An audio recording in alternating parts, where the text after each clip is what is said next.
Hi అండి. అందరికీ నమస్కారం. Welcome to my YouTube channel. ఇప్పుడే అందిన వార్త అండి. ఉద్యోగులకి ఇది రద్దు.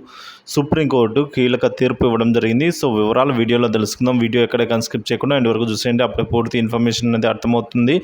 అలాగే వీడియో నచ్చినట్లయితే ఒక లైక్ చేయండి. ఇంకా సబ్స్క్రైబ్ చేసుకున్నట్లయితే మన ఛానల్ని సబ్స్క్రైబ్ చేసుకున్న ద్వారా నేను చేసే ప్రతి ఒక్క వీడియో మీ వరకు రీచ్ అవుతుందండి.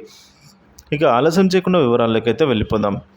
ప్రభుత్వ ఉద్యోగులకు సుప్రీంకోర్టు భారీ షాక్ అయితే ఇవ్వడం జరిగింది. ప్రభుత్వ ఉద్యోగులకు, పెన్షన్లకు సంబంధించిన కీలక నిర్ణయం తీసుకోవడం జరిగిందండి.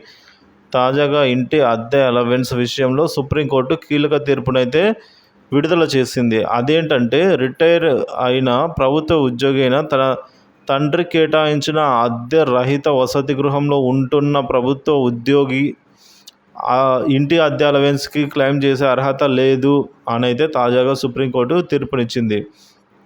న్యాయమూర్తులైన గవాయ్ మరియు సందీప్ మెహతాలతో కూడిన ధర్మాసనం అప్పీలుపై హెచ్ఆర్ఏ రికవరీ నోటీసులను సమర్థించిందండి. సో, ఈ విధంగా హెచ్ఆర్ఏ బకాయిలను తప్పనిసరిగా వాపసు చేయాలని సుప్రీంకోర్టు కీలక తీర్పు ఇవ్వడం జరిగింది. సో, మరోవైపు రాష్ట్రం తరపున న్యాయవాది మిస్టర్ పార్థ్ అప్పీల్దారు తన తండ్రి కేటాయించిన ఇంటి నివాసాన్ని అనుభవిస్తున్నందున ప్రస్తుత కేసు 6HI నిబంధనలు అయితే వర్తిస్తాయని అయితే వాదించారు. సో,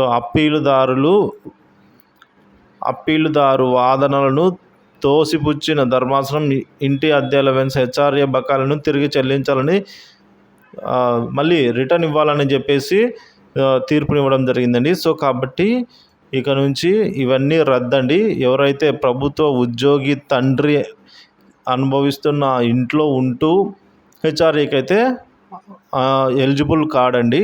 సో, సుప్రీంకోర్టు అయితే ఈ విధంగా కీలక తీర్పు ఇవ్వడం జరిగింది. సో, దీనిపై మీ అభిప్రాయాన్ని కామెంట్ చేయండి. Thank you for watching this video. Please like and share and subscribe.